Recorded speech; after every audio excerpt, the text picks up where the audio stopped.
हमारे नबी आप सल्लल्लाहु अलैहि वसल्लम ने किसकी बद्दुआ से बचने की तलकीन की थी? अस्सलाम वालेकुम। वालेकुम अस्सलाम। क्या नाम है आपका? मोहम्मद उज़ैफ़ा। और आपका?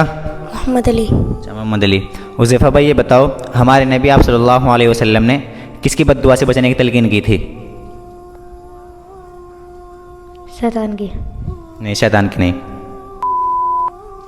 जिब्राइल अलैहिस्सलाम की। नहीं। पता नहीं। आपको मालूम है? किसकी?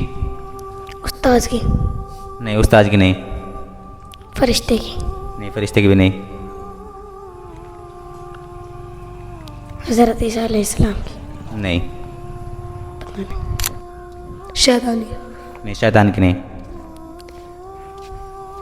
उस्ताद की। नहीं, उस्ताद की भी नहीं। फरिश्ते की। फरिश्ते की भी नहीं। पता नहीं। मीकाईल अलैहिस्सलाम की। नहीं। इंसानों में से है, फरिश्तों में से नहीं, इंसानों में से है वो।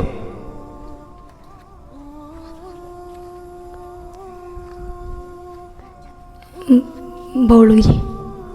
किसकी? बाउलों की। बाउलों की? नहीं, बाउलों की नहीं। माँ बाप की। नहीं, माँ बाप की भी नहीं। ठीक, इस सवाल का जवाब अगर आपको मालूम है तो आप कमेंट बॉक्स में बता सकते हैं। जज़ाकल्लाह।